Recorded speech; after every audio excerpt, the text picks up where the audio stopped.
Yeah. Can everyone hear me now? Better, all right.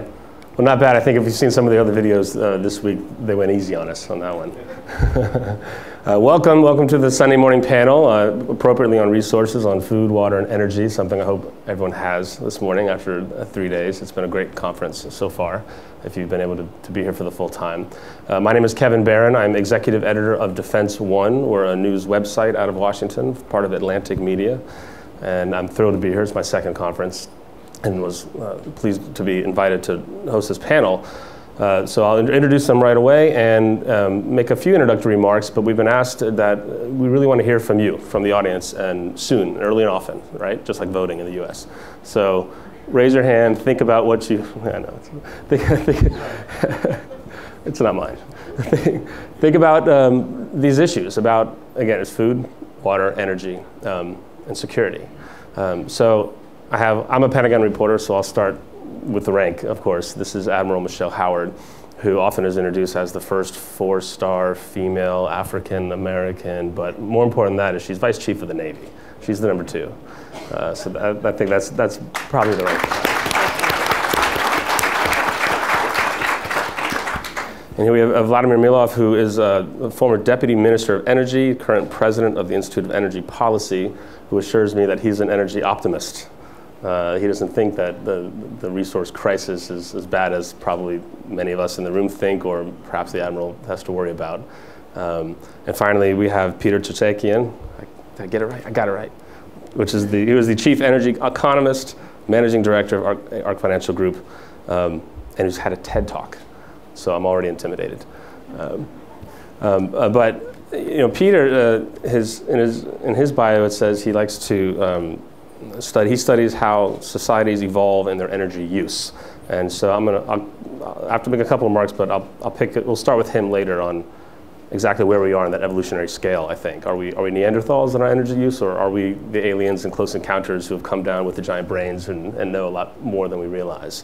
But I'm a Pentagon reporter, and you know, for several years, we've heard a lot of talk about the Pentagon getting involved in climate change and worrying about issues that are like climate change, like population, like food security. Pretty much everything that has anything to do other than combat, that's shooting people. This is the military is asked to do a lot in this realm. They have to prepare. But often it's far off into the distance. It's, you know, in 20 years, 50 years, 100 years, there'll be strains on populations. All these, that's the common thread among all these, I think, is that it'll be a strain on a population, it may cause some sort of conflict, and we're going to have to respond to it. Or it's a problem that we'll have to deal with while we're responding to something else, whether it's a conflict that started first, that caused the resource crunch, or a natural disaster, something like that. But in researching for this, there's some statistics to think about. So last year, the Department of Defense used 4 billion gallons of fuel. They're the largest consumer of oil in the United States. That's 90 million barrels. And there are some good and bad things I think the Pentagon has been doing. The good is they've announced there's $9 billion of investment over the next 5 years on energy efficiency. 90% of that is how to lower fuel use in combat. Just 10% of it is on other alternative energy uses. And there's another thread we can get into there later about how the Obama administration has used the Department of Defense as a place for seed money to start alternative energy projects. So that's the one thing to think about. Another thing to think about is the other side, maybe the bad. The F-35, the Littoral Combat Ship, the new aerial refueling tanker, 3 of the biggest procurement weapons programs in the last few years, all will use more fuel than what they're replacing. And Sharon Burke, the former Assistant Secretary of Defense for Energy, points this out. And the Pentagon just came out with a new climate report a month ago, I think. And in that, there's about 20 different bullet points, but not much detail. So lots to think about for now, but before we hear from them, as instructed, we want to hear from the audience. Where should this conversation go? What matters on energy, fuel, or food, excuse me, energy, food, and water? What would you like to hear from these people? Any early questions, comments? Oh, right here in the corner. Can you stand up and wait for the microphone? Tell us who you are. I'm Michael Clare from the University of Massachusetts, and I wrote essay for this panel, and I wonder if the panelists could talk about the clash between the competing needs. That is, how increased energy use also involves increased water use, and therefore could produce a clash between the availability of both, and how rising costs of energy make it harder to grow crops because crop growing agriculture is so oil dependent. So what is the interrelationship, the nexus between these three? That's good, that's good. Take another one right next door there. Hi, I'm John Glenn from the U.S. Global Leadership Coalition. Many of these challenges that we have today that you've put in front of us, and I'm thrilled that they're on the agenda, are accurately diagnosed in a concise way by the military, but they involve capacities that the military isn't trained for. And I'd love to hear more about how you're working with development agencies. It would have been fabulous to have a head of a development agency, Raj Shah from USAID here. I know that you are. I'd just love to hear more about that work and understand how you're dealing with these complex challenges that require us to be stepping out of our silos. Good. One more back here, Heather. I'd love to hear from each of you, from your various perspectives, how the substantive aspects of these challenges mix with talking to our publics about what needs to be done. The degree of complexity here is so great that I don't think any of us has broken the code on how to get our publics to understand the need to respond, and I'd love to hear how each of you think about approaching that challenge. Okay, so resource trains, working with development agencies. You can take the lead on this. All right, thank you. So if I may, I'd like to start with just the U.S. Navy perspective on energy, and then a little bit on fuel resourcing. So I'm interested that you phrased it in gallons. We normally talk barrels. But DOD probably uses about 130, or consumes about 130 billion barrels of petroleum a year. And the U.S. Navy consumes about 30 billion barrels, 30 million barrels a year. But what that means is when we look at a fixed budget or projected budget, when the cost of fuel goes up $1 a barrel, that's an increase of $30 million across the year. So then when we're trying to work our way through how we manage fuel increase, if it affects everybody on the street, the price of oil goes up, the gasoline price goes up, and all of a sudden you're making decisions about whether or not you buy the Starbucks that week because you still got to drive your car to go to work. On a macro scale, that plays out in the services. That in the year of the work, we have to figure out how to adjust, and that money's got to come from somewhere else in order for us to continue to operate. So we end up making decisions. So for us to be energy independent, or to be even more diversified and to come off petroleum fuel is pretty important. So that was really, it's diversification of our fuel portfolio. We've got two great energy sources right now, nuclear power and then fuel. But we need to have another one, biofuel or another source, so that we're not as beholden on one particular product. Then in terms of mission, when you look at the changing climate, and then you look at what happens around the world, and experts believe there might be more hurricanes, there might be more typhoons. That means changing mission for the services, that we will be looking at an environment where we will be called upon to go help our neighbors. And it's pretty common across the nations that they want to use the navies to go help neighbors when something happens that's terrible, whether it's tsunami relief or Haiti. So we understand that. We have been used in that role. And then so over the years, from my perspective, we have more and more actively not only been planning with the State Department and USAID, but even as I would say 2009, I exported a humanitarian assistance disaster relief class, and it was taught by USAID. They sent folks deployed to take my planners through how to manage this. So the other piece with resourcing is few good resources can be because of climate change, but few good resources can be because of overexploitation. And so then that can translate to mission. When you look at what the what the Somalis say caused them to go to piracy. They say it's because they were fishermen and their waters were overexploited. And I know people laugh, but in the end, I asked at one point CNN, and I go, yes, these people were fisher people.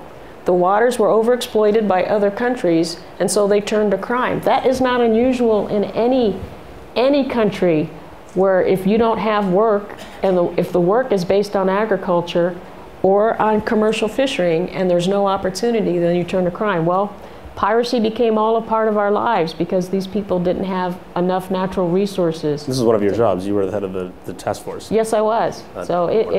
Yes. So when you don't have enough resourcing, it plays out across globally. And you think about places where there's instability, and then you look at something like a country like Pakistan, where 25% of their GDP is based on agriculture. And then you think about when they don't have enough water, how much more that destabilizes a country.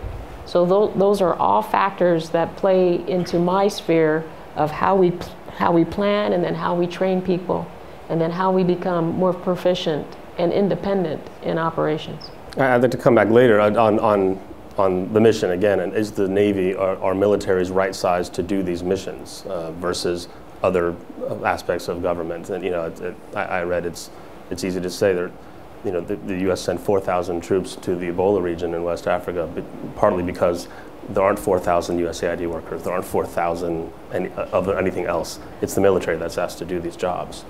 We can talk about whether or not, before we get to the other two, on food security as well. You mentioned in Pakistan, because I'm doing research and you Google food security, and all that comes up are all the hotspots. It's Afghanistan, and it's India, and it's Myanmar, and Ebola, and now the Middle East, all part of the same equation. So let's move. If we move down the row, we said, Vladimir, you told us backstage you're an optimist. Well, I'm mostly focused on the energy affairs because that's my area of expertise. But I recall visiting many conferences and roundtables like 10 years ago, when everybody loved to talk about resource scarcity and scare each other off with potential resource crisis. There was a lot of talk about peak oil, and there was a lot of talk about few hydrocarbon reserves being controlled by just a handful of countries like Middle East, Russia, Venezuela, and the rest of the world, including Europe, United States, China, India, being increasingly dependent on imports. So everybody just loved to scare each other off like that, and there seemed to be no end in sight. However, a decade passed since then, and we see major changes taking place in the energy world. First, obviously, is the non-conventional energy revolution, and it's not just shale oil and gas, which I'm sure a lot of you are aware about, but it's also deep offshore. We're talking about countries like Israel or Cyprus to become major gas suppliers to Europe because of the recently discovered deep offshore gas reserves. And it's also the issue of energy efficiency, because what happened is that we had, I think for the first time in history, we had a decade of relatively stable, quite high international energy prices. We haven't experienced that before, and the high price period of late 70s and early 80s was relatively short, although it did have its effect on energy efficiency, particularly with the OECD. But this time around, major shifts have happened in terms of behavior of energy import-dependent countries, and you can take a look at certain projections. Like, I think a year or something ago, Citigroup had published a report, Global Oil Demand, the end is nigh. If you haven't read it, I strongly advise that you do, where they actually predict that by 2030 we will experience a peak oil demand, not peak oil supply. So that is happening because of increased energy efficiency in import-dependent countries, because of major shift in the transportation sector, something which never happened before, because dependence of the transportation sector on oil without alternative was key problem for energy markets. Now we see more and more switch to gas as fuel for motor vehicles. That happens in the United States, happens in Europe, happens in China big time. And another thing is that renewable energy finally becomes competitive. It had been long, snubbed off as subsidized, unworthy sort of thing, but you cannot deny that in the past decade it had made a remarkable progress in terms of bringing down costs, capital costs, operational costs, and so on. It's now more than 2% of the global primary energy mix, renewables. It's going to increase, and like in Asia Pacific last year, according to statistics, renewables already outpaced nuclear as a source of energy, as a share of primary energy mix. So, you know, going back to all this scaring each other off with potential energy resource crisis, I think we just need to calm down, don't panic. Obviously, no denying that there's a lot of work to do. There are multiple challenges ahead, multiple investments to be made. The non-conventional reserves are not an easy thing to do. There's plenty of room for more work and energy efficiency, and here is where we go back to the issue of development agencies, because I think that it is largely their job to distribute best practices and address very specific issues of energy efficiency all over the world. But I think as far as energy is concerned, I think there's plenty of room for optimism despite all the hard work that is needed to be done. I'm less certain about the food, but when I think about water, again, if you visit countries like Cyprus or Middle Eastern countries, you see these big desalination plants, which is a costly option, but it's still available nonetheless. And you know, we have seen again in the past decade that high prices, they do not only bring some bad news, they also have good news as well. They stimulate to be more efficient. They open up sources of production and resources which were previously unavailable because they were not economic. So I think, you know, higher prices is not necessarily a bad thing, and it opens way for a lot more optimism on the energy resource part. I think this may set up Peter nicely then of so where are we on this scale of good news, bad news, and on evolution. And I think of the Navy again, you know, you mentioned you have nuclear and you have diesel and ships, and they're all alternative energies, but aren't we at the very beginning of this? You know, we've had, at least Defense One, we've run articles this year that the Navy is now has figured out how to convert seawater into jet fuel, and it could be usable within 7 to 10 years. The ships want this as well. We want the destroyers to be able to run on fuel that's converted, you know, right from seawater, something that obvious. So let's ask Peter again, on the evolutionary scale, where are we? How evolved how are we right now? Yeah, that's a great question and something that's close to my heart because that's what I study is energy transitions and sort of have gone deep into the history of that over time. So it's important to put this into context, and I hope you all had a chance to read Michael Clare's essay, and Michael, I'll address your question here, because it really was excellent in terms of pointing out the challenges today of things like sustainability, the call for energy efficiency, and so on. And generally, Michael, I agree with most of the points you're making, but there are a few things that I think need to be pointed out. Number one, that we are in a snapshot of time right now, and I have an obscure hobby that augments my job, and that is collecting rare energy books and manuscripts from going back all the way to the 16th and 17th century. And I can pull out of my collection many books and manuscripts over the last few hundred years that have such calls for change because of unsustainability. For example, I've at least 3 or 4 books from the late 1700s, early 1800s in Europe when society was denuding the forests because everybody was burning so much wood that the wood was running out. And these books have wonderful diagrams and suggestions for more energy efficient stoves and designs of chimneys because just burning too much wood and we need to burn less. Fast forward 1860-ish, we have Stanley Jevons who publishes a book that says we're running out of coal. In the UK, we better stop exporting coal. It's a geopolitical and strategic commodity. And further, let's try and think about what it means to perpetuate the Industrial Revolution without coal, because we're running out at this rate and population growth. Mr. Jevons also pointed out something that if you're in the energy business, you would have heard of, and that's the Jevons paradox. And that is that the paradox is that if you make energy systems more efficient, actually society will consume more energy. Right? And that is a well-documented thing. So energy efficiency on its own is not a sufficient response to sustainability issues. Fast forward to even this century, we have Club of Rome, limits to growth, and even more recently, 2000 to 2010, all sorts of peak oil, et cetera, et cetera. So I mean, it's interesting to point these things out and say, look, we've seen it before, but I'll take it a step further and tell you that I've studied it, I've written a book on it, and what I call these periods in the evolution of energy as breakpoints. In other words, it's not a continuous evolution. What you find is that every few generations, there are discrete periods where you butt up against unsustainability. And interestingly, every time in the history of energy when you butt up against unsustainable issues, there are three factors that dictate it. And it's not any one of these factors, it's the collusion of these factors. And they're always the same. It's environmental degradation, geopolitics, and population growth, wealth creation, and excessive demand on resources, and also combined with scarcity of the resources that you're using.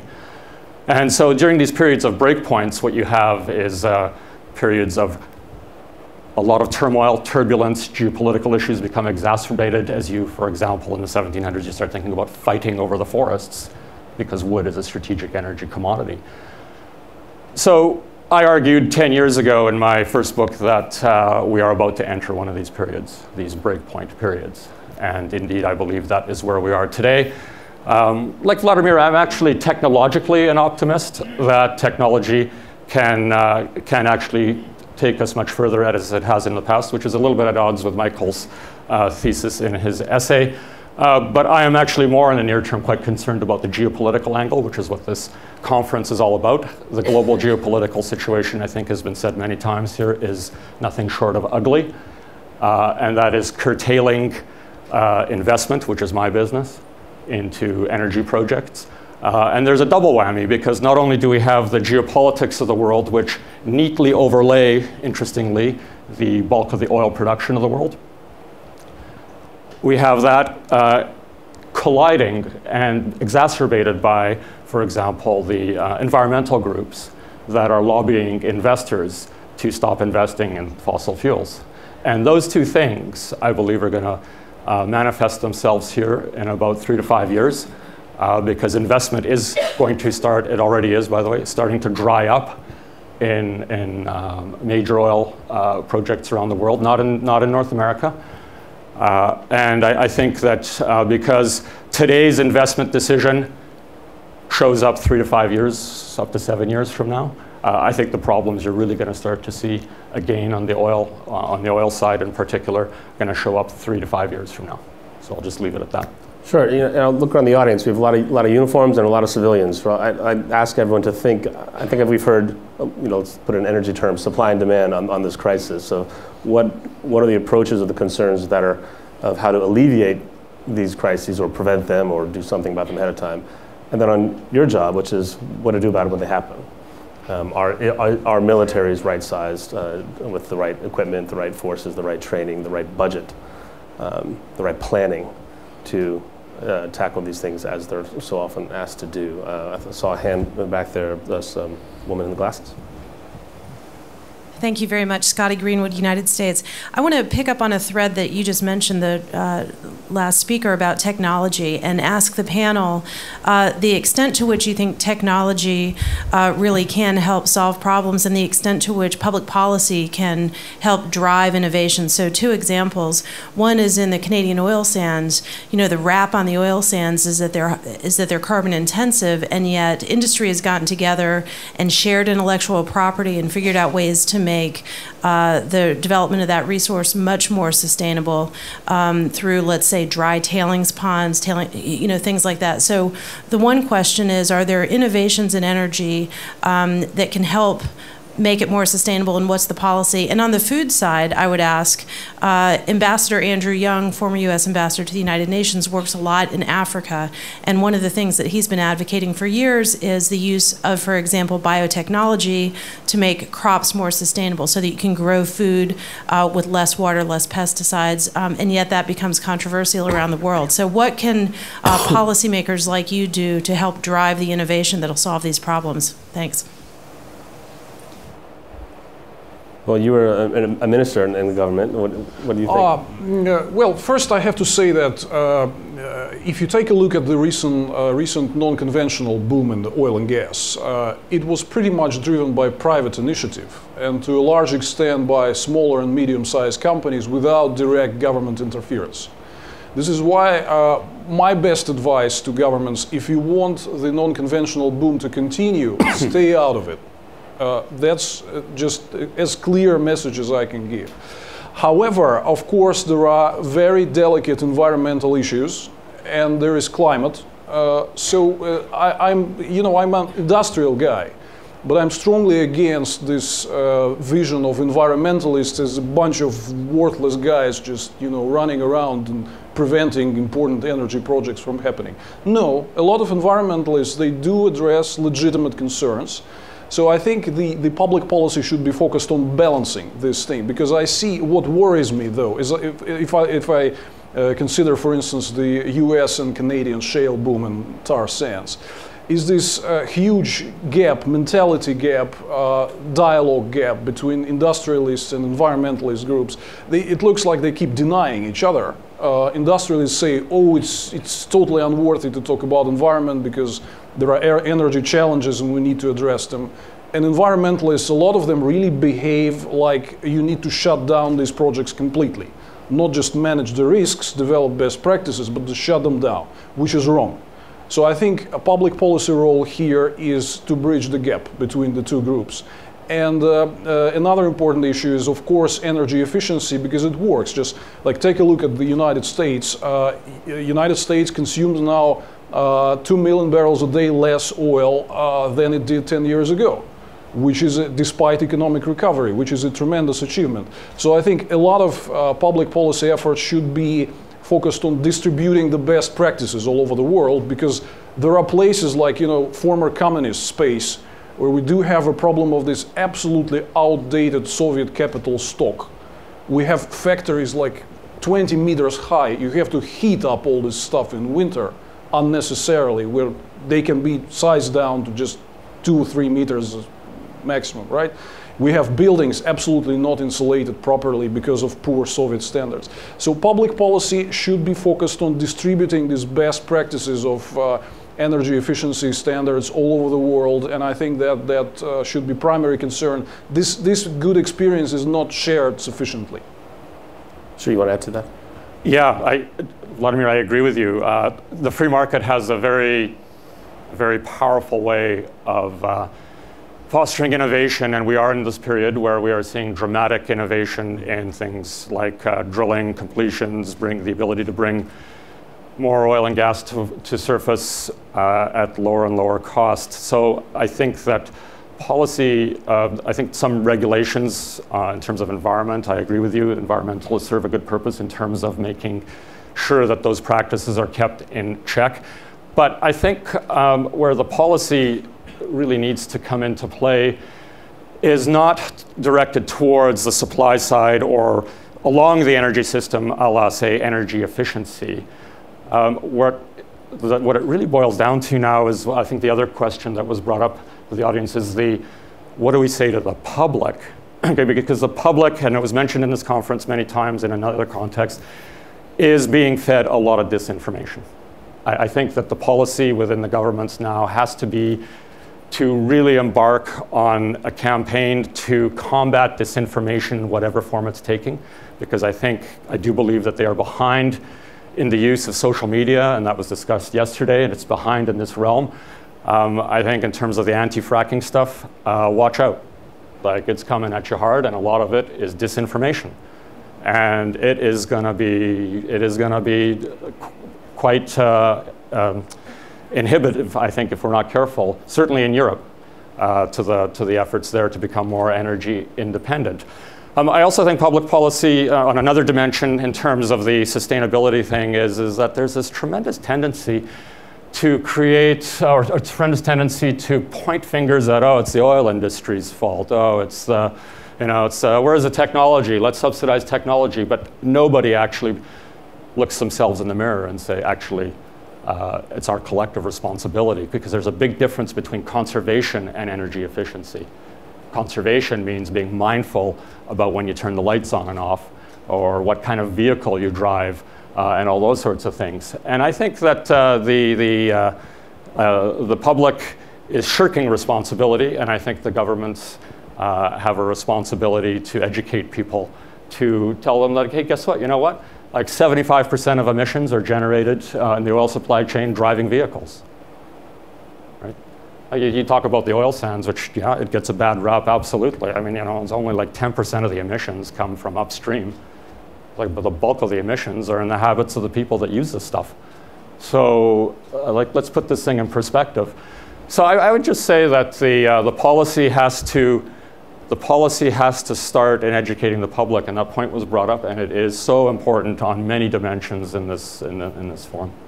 So I think that's a call for governments to be better watchdogs. Well, again, I don't want to just point finger at government and say it's, you know, government's response. It's a collaborative effort between government and industry that has to come together, because there's just a lot of finger pointing between the different constituencies. Hey, you oil industry, you guys aren't communicating well enough. Okay, I think that's true. But at the same time, I don't think the governments are hand in hand with the industry in terms of getting up on a stage or speaking publicly about where the facts really lie. Except for our stage. Yeah. I'd throw journalism in there as well for truth-telling and watchdogging on some of those issues. But we've lots of hands in the audience. I want to go straight to the back of the room.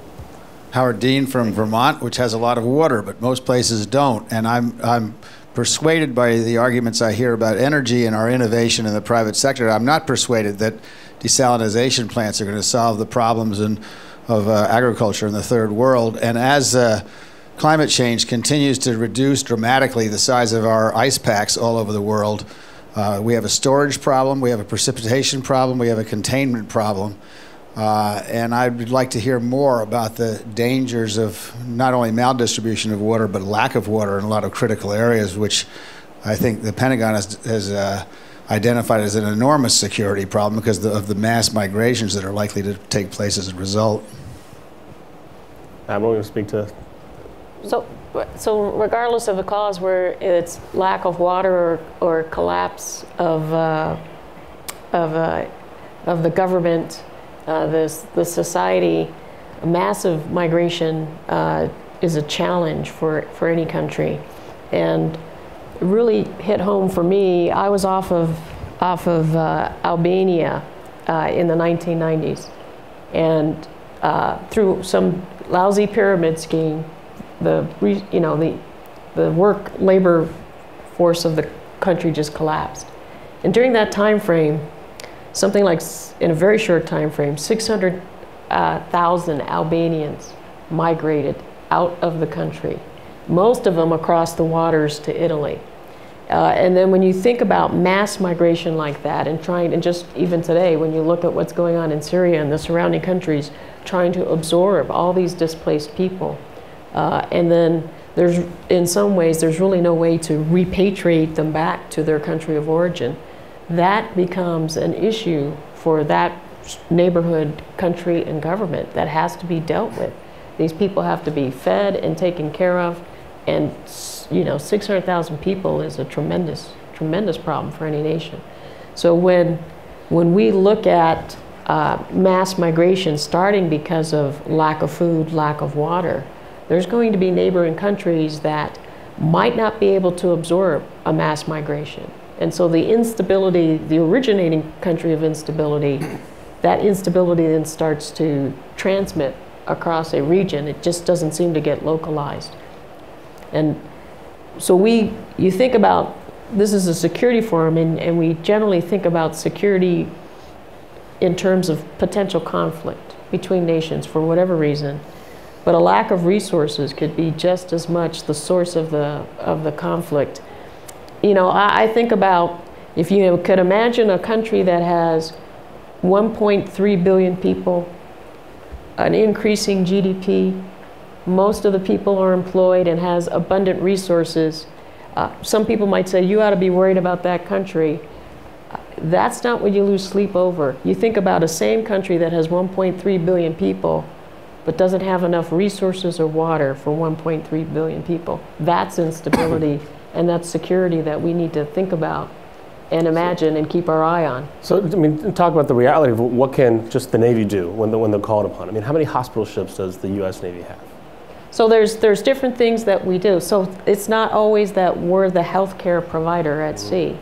A lot of times when we go to support, it's providing the resourcing that's absent. It's providing water, it's providing food, and volume by sea, you get a lot more volume by sea than you do by air. But the other reason navies tend to come to the forefront, expeditionary forces tend to come to the forefront in a natural disaster is because we're self-contained. Mm-hmm. That when you look at Haiti or you look at Indonesia, the country's devastated. They can't sustain having people go ashore to help them. There's no place for the people to stay. There's nothing for them to eat or drink. So if you're self-sustaining at sea, then all you're doing is pushing all the needed resources ashore, and you stay at sea and provide what's ever needed ashore. It's really the framework of what happens in natural disaster humanitarian assistance. That is why navies and expeditionary forces tend to be the ones that flow. We're not making the situation worse by trying to put 1,000, 2,000 people ashore. There's no place for those people to stay or to do that work. So let's move back over here. We saw this gentleman right here. Yeah, Gal Luft from the U.S. Energy Security Council. I'd like to point out that last year was the first year in history in which more people around the world died from overconsumption of food and disease related to overconsumption of food than from starvation or lack of food. So much for the world is running out of food. The problem of food has to do with management and distribution. It's not that the overall caloric production of the world is in decline. It's also not true that climate change or increased use of emissions of carbon are causing lack of food. In fact, since 1950, there has been a 15% increase in wild vegetation, the growth of plants on the planet as a result of increased rates of CO2. Just to remind everybody, plants eat CO2. That's their food. So the fundamentals are that if there are issues of shortages, they have to do more with the distribution, with the regimes, with the inefficiencies in the system, with our inability to move food and water into those places. On the energy thing, I want to make, I think there's a one unifying factor, and that is natural gas. Because natural gas ties into food, because your fertilizers, your urea, ammonia, everything is made from natural gas. Natural gas ties into our energy supply, and we see now how we're shifting more and more from coal to natural gas in power generation. Natural gas also is used increasingly to desalinate water. So natural gas is really in the heart of a lot of those things. But one place where we don't use natural gas, including in the US Navy, by the way, is in transportation. Our transportation sector is still almost 100% dependent on petroleum. And that's, I think, a huge misallocation of resources, because the arbitrage between oil and natural gas is so attractive nowadays that if you were to drive your car on a natural gas-derived fuel, you'd be driving your car on a $20 a barrel oil equivalent. So if there is a room to really rearrange our resource allocation, I would say we need to move more and more into natural gas-derived fuels. That's true for marine application, for land application, for aviation fuels, and everything that moves the world around. Okay, let's get a reaction. I just wanted to make a quick comment about the use of natural gas in transportation sector. That's extremely important, and I advise those of you who haven't read this Citigroup report on global oil demand. They've done a very good study about how the progress was developing in the past 10 years with use of natural gas as a source of energy for trucks, public transport, and other vehicles, and so on. China, for instance, had done a tremendously great job on that. And of course, in numbers, it's still small as compared to oil, but it's growing fast. And there are best practices which needs to be distributed, and I think that's the way to go forward. And one more thing about, I'm not an expert on food, but I completely agree with you that mismanagement is probably a bigger problem than the deficit itself, because I come from a country, Russia, which has a lot of arable land, but it's terribly inefficiently used.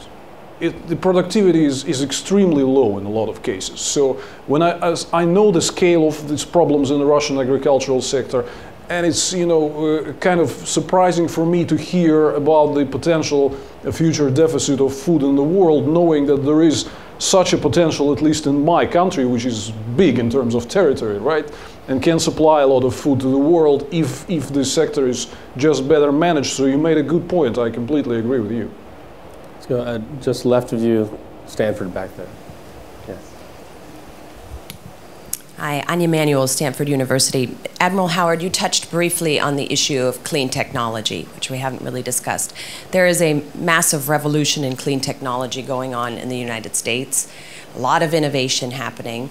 A lot of those companies are unfortunately dying between the creation of the technology and achieving true scale. And frankly, China has been the biggest investor in clean technology. They last year invested $53 billion. We invested something around $35 billion. Can I ask you specifically, Admiral Howard, one of the policies that would be fairly simple to do would be to reform the defense acquisition system so that clean technologies and smaller companies have a chance. Can you tell us a little bit about what's being done on that front? So I don't work in the world where I do legislative reform, but I would like to talk about it from the sense of a customer in terms of, I think no matter what the source of energy is, I don't think in any time soon any of us are going to give up electricity. And so from my perspective, the Navy and the other services were frequently a customer. We may fight at sea, but we live ashore in the United States. We have bases and installations. We have housing. Our training facilities, simulation and modeling. We are a big customer in a lot of communities from that local power plant or that local regional power supply, whatever the source is. And so when we are better at energy efficiency and energy cost, my installation, my people benefit. And so for us, there is a budgetary cost to this, just like there is for every person. So when we can get to resourcing and energy solutions that are cleaner, it's better for us. So the Navy itself, just last year, contracted to get to solar photovoltaic company to come into Hawaii and start building a large grid so that we can start providing the power to our own housing in Hawaii. And then for any person, when you can start to live off the grid and then become an exporter of energy, it just has tremendous benefits for independence and then for security and what you're trying to achieve. So we'll get, as we're getting closer on time, a couple of questions here. This gentleman right here had his hand up, and then we'll cut back over here. And maybe let's take both of these before we go to the responses. Thank you, Ralph Fuchs from Germany. I would like to sharpen a little bit the challenge for the panelists. First, if it comes to energy, up to now the debate on energy was in the past about the availability of energy resources. But this is not the problem. If the forecasts of the international energy associations are right, we will see global energy consumption doubling until 2035. What will that mean if the consumption of oil and gas and coal will double within the next 20 years? It will be the final environmental collapse in terms of climate change. Then we will enter a world with 4 or 5 degrees centigrade warmer than today. And this will create a lot of turmoil and chaos. So the challenge is, how can we switch as fast as possible from fossil fuels to renewables? That's a good basic question. And I would like to hear your comments on how can we do that in technological and in political terms. And the second remark on food, the main challenge here lies in meat consumption. 50% of agricultural lands are used for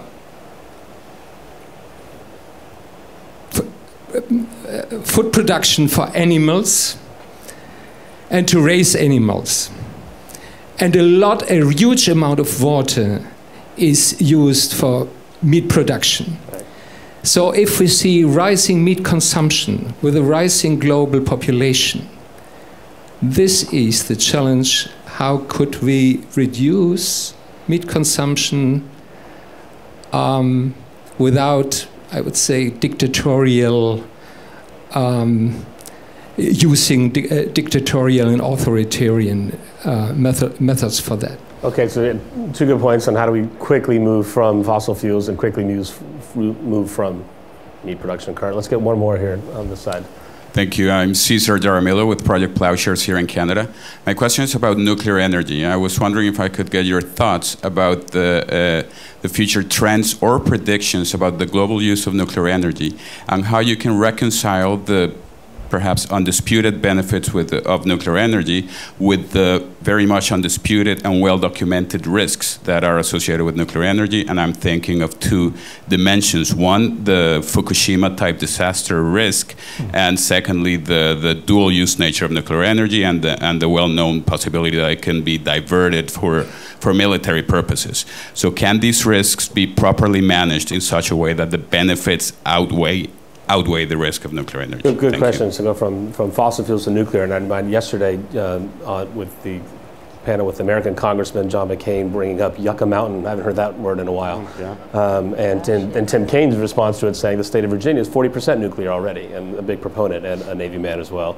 Navy's, I'm sure we'll hear all the good things about nuclear energy right here. But let's start on your end, if you could, about. Sure. Yeah. So with respect to the forecasts for this unbridled energy growth, I'm a bit more optimistic, and here's why. Again, going back into the history of understanding how societies evolve with their energy use, there is a pattern. Agrarian societies basically start by damming up their rivers, putting in water wheels. Then they figure out how to use coal and start industrializing and getting an economy going. Once you start getting a wealthy enough economy, then you start migrating into oil as you start driving. By that time, you are using all these commodities either rather inefficiently and making a big mess. Once you realize you've made a big mess, then you start breaking into natural gas, nuclear, and the renewables. This has been the history of the way countries industrialize, and you can look at it from the European countries, the United States, Canada, et cetera, et cetera. Generally speaking, that's the way the evolution goes. If you look at the OECD countries, the 28 wealthiest countries in the world, their energy consumption has flattened out and is in many countries, including Germany, is in decline. So it can be done, and it does take a willingness on the part of the people, combined with policy, combined with, as I said, recognizing you're making a big mess, which is one of the catalysts I mentioned, environmental degradation, something that catalyzes a breaking point. So if we look at China and the developing world, I would say they're very close to their breaking point. They realize they're making a big mess. And I actually think that their energy intensity and their rate of energy consumption is going to start to roll over faster than people think. So in this regard, I'm a bit of an optimist. But that's not to diminish some of the other points that I made, which is that there's a geopolitics of it all. I think the water issue is a big issue because water, after all, is used for things like fracking and is an input into the energy equation, and desalination is extremely energy intensive endeavor. Just quickly on the question about how fast can renewables substitute in. So historically, substitution of energy systems occurs when you satisfy the conditions, number one, of it's as cheap or cheaper, and number two, that the entrant, the new entrant, can provide as much utility as the incumbent. That's not unique to energy. That's true of anything that you buy. So, you know, when I hear people talk about, oh, well, solar is at grid parity, et cetera, it's ready to take off, not good enough. You need the utility that competes with the existing energy systems, which, by the way, now are getting better and cheaper, which is problematic for the renewables. The natural gas systems are getting better in terms of bringing the cost down, and potentially oil as well. The utility one is a really difficult one, okay? Because you think about this, that a tank of gasoline in the average car can take you 400 miles or more, diesel even more than that. Now, you think about that in terms of put your shoulder, imagine putting your shoulder to the door of a car and pushing it for 400 miles. Okay, that's how much energy is in a tank of gasoline. Now, competing new entrant energy systems have to provide similar kinds of utility, and the big problem is that the utility of hydrocarbons, particularly oil, which is very strategic militarily as well, very difficult to beat, exceedingly difficult to beat. An F-35 would have difficulty running on any other kind of fuel. That's not to say that we can't make gains, and there are policies that we can put into place, but I would suggest to you that the renewables, although I'm actually quite bullish regionally, still have a long way to go to make an impact in the global energy complex. Right, even the F-35. So there actually is the Green Hornet, right? The F-18, which flew on biomass, right? Biofuels. Biofuel. But talk about the realities of some of these efforts. Aren't they so nascent? I mean, they're not going to change the So Navy. To this point, you have to start somewhere. So we started investing in research in biofuels. And it's not just the energy component of it, but it's the cost. So if it turns out costing more to make a biofuel substance that you can run ships and aircraft off, then we're back in the same issue we have with petroleum fuels. And it was a political fight to do that in the United States. It was, you know, the Navy Secretary had to fight for $100 million, and you know, other party members of Congress didn't want to give it to them. They thought it was a subversive use of money just to fund a green technology that wasn't good enough. I'll let you characterize what happened. I'll just talk to you more objectively that in the end, the language came out that said that we could continue to explore biofuels. I think everybody understands, you know, if you can come up with another synthetic fuel that works, but the constraint was that it can be no more costly than the traditional fuel that we use now. So going for that, we are going for a goal of having a strike group sail in 2016 on biofuels. You on track for that? We're tracking right now to make that happen. So it will be the ships and potentially the aircraft. But you got to give yourself a goal, and you got to start doing it and demonstrate it. And so that's where we're working towards. But the other thing for me, it gets back to the importance of it, is this diversification. And the diversification of our energy portfolio is what allows us to be energy independent and makes us less vulnerable in the war fighting. And then for the last piece for us for nuclear power is there is the operational advantage if you're a Navy that when you use nuclear power, you can stay on station. You're not beholden, you know. The reason we went to liquid fuel was to get out of coaling stations and having to go ashore and dig through days of a ship being in port in a foreign nation. And then once we got to liquid fuel at sea, then we could unrep at sea, and we could stay at sea. And we're most, like most, if you're stationary and tied to a pier, that's when you're most vulnerable. So operationally, nuclear power is supreme, but you need to have a diversified portfolio. I mean, explain in real terms what that means for, you know, like you said, you can stay out on station longer, but you know, this is something adversaries don't have still when we talk about China and other countries. How important it is for, I mean, what does it mean for a ship to be nuclear versus diesel, about staying out at sea, and how many days, how long? Explain to those basic terms. So theoretically, your constraints for how long you stay at sea is your ability to resupply the human beings on board, the food and everything else. But if you're running a nuclear-powered ship and you don't have to refuel, for a fuel-powered ship, you have to generally come off station, or whatever your position is, in order to meet up with another ship to pass the petroleum it's just filling up the gas tank past the petroleum project. But if you're a carrier and you're nuclear powered or you're submarine underneath the water, you can stay until you run into the human being constraints. And as long as you're carrying enough food and water or making the water for the human beings, you can stay on station for quite a long time. Do you want to add to this? To this the biofuel thing, because I shake my head when it comes to biofuels, okay, because it is, from societally, ridiculous in terms of the water use and fertilizer and et cetera. And I know that there are next generation biofuels that are potentially not going to have agricultural inputs, but they're still relatively energy intensive. So it's interesting how history repeats itself in the EU now. They're trying to get off coal to meet emissions targets, so they've gone back to burning wood. They're burning wood pellets. The largest wood-fired power generating station is firing up in the UK, and it's getting its wood from Louisiana and indeed even from British Columbia, where they are putting it on big ships fueled by diesel to go across the ocean.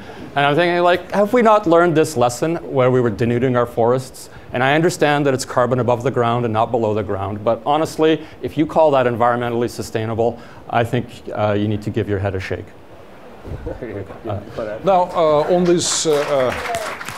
on these projections that everything's going to double in the coming years, I don't believe it. It brings us back to this wood story of the 19th century. But what is important is that a lot of forecasts, they include just these linear projections of how everything's going to increase, increase, and increase, based on the major focus of economic policy, which is focused at promoting growth.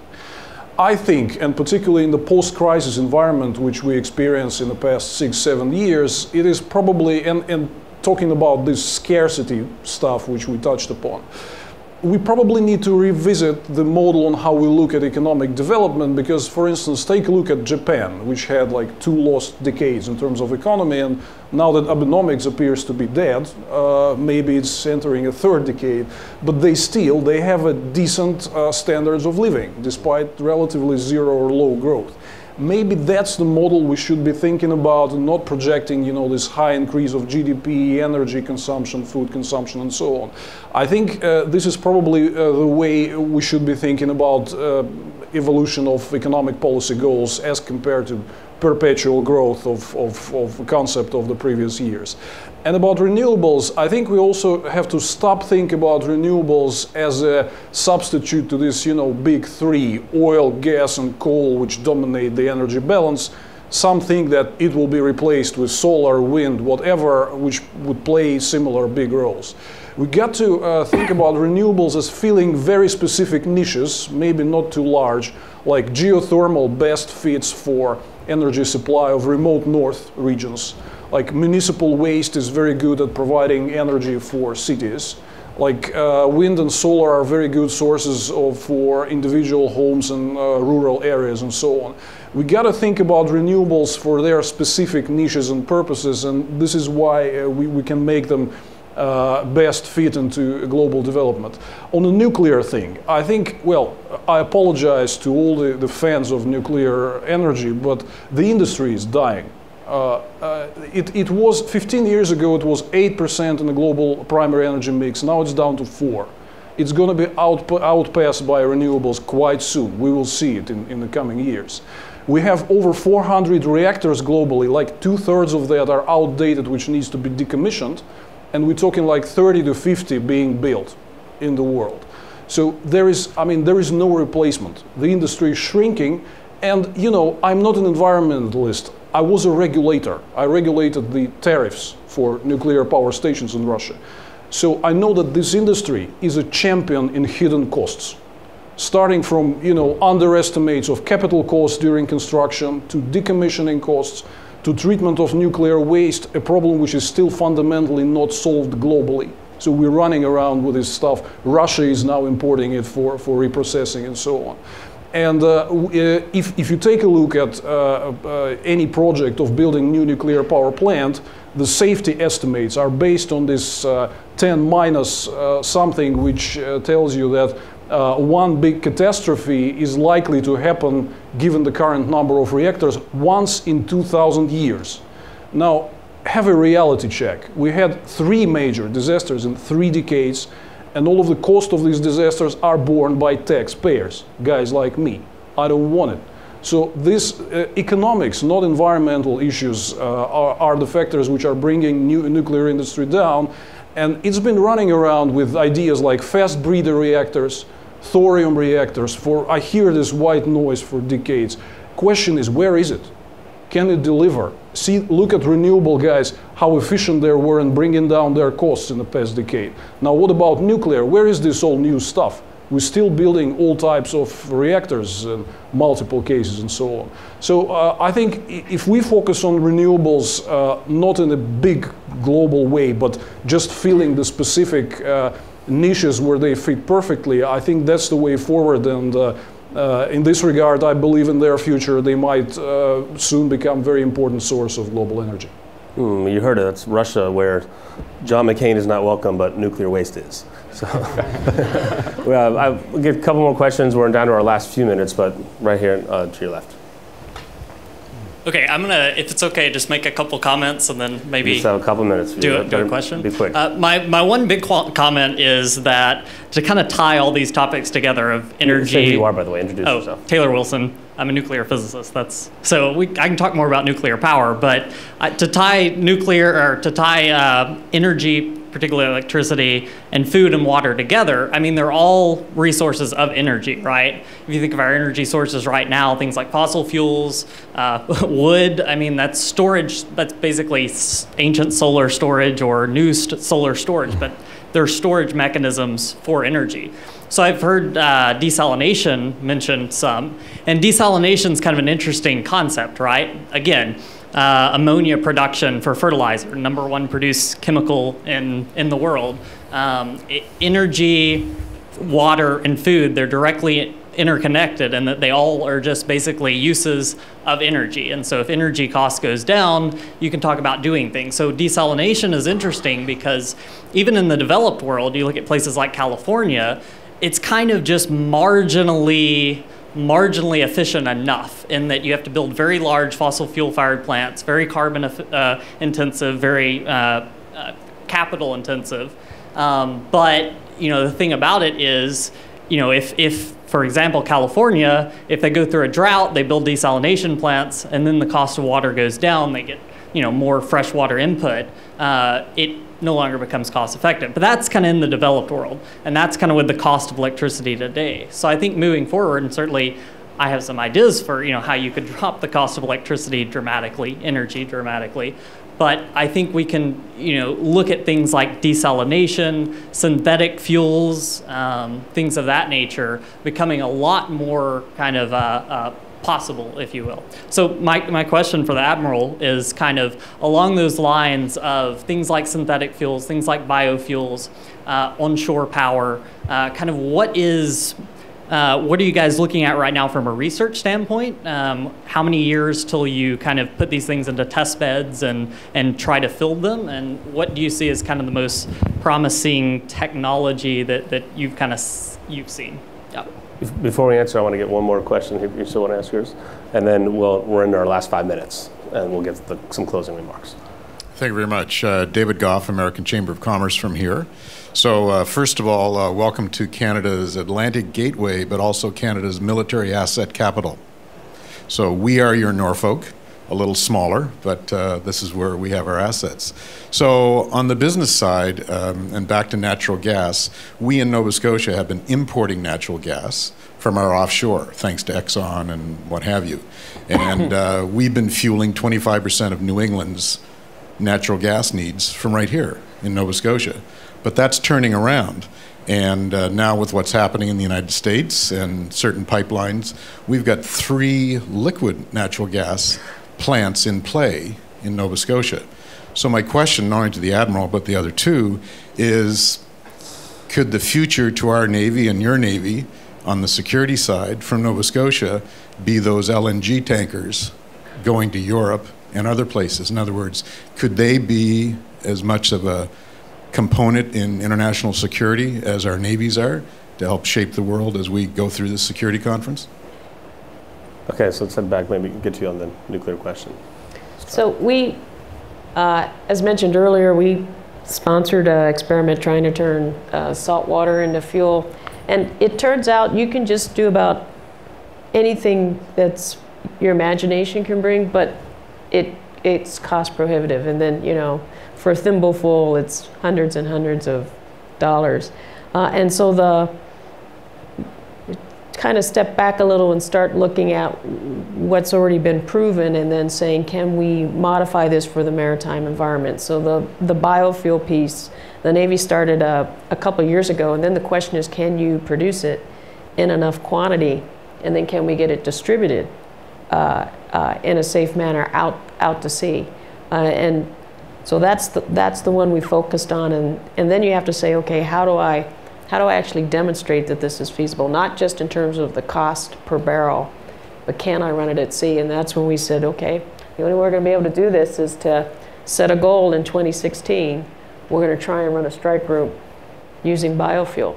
So we have 2.5 minutes left to let everyone in. So make your ask if you need a future energy source of a project that the Navy or the rest of the military is working on now. What's your priority? It would actually be ashore. That a lot of what we do in terms of getting ready to go to sea is ashore.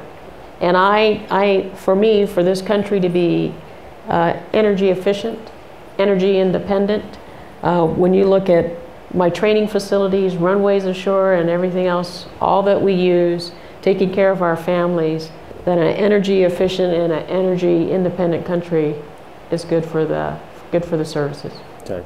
Yourself? About the global role of US LNG, of course, that has great potential to contribute to international energy security and better competition on global markets, satisfying the consumption. I just, to make a very short comment, I'm extremely puzzled at this US debate about lifting the export ban, because I was born in the Soviet Union and I know what administrative regulated economy is. This is such a Sovietic thing in place. Why do you debate it? Why you don't just lift it the other night? I mean, this it's just as simple as that. So I think if the restrictions on bigger LNG exports from the US are lifted, that will be better for everyone and for global security. Okay, so when with Peter, we're now an hour and a half or so into the future. Have we evolved? Oh yeah, we've evolved in our energy, but it's a great way of framing it, because the evolution of the use of energy has, as I said, gone from water, wood, coal, oil, natural gas, nuclear, and new age renewables, because after all, renewables are really nothing new.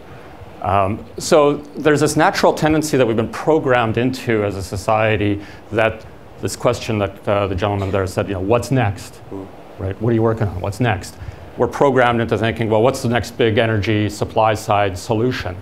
And I think we've got to change our thinking to address this question of sustainability, and which ties in with security and food, water, energy, all of which are linked. And by the way, the difference between those three is that the only one that does not have a substitute is water.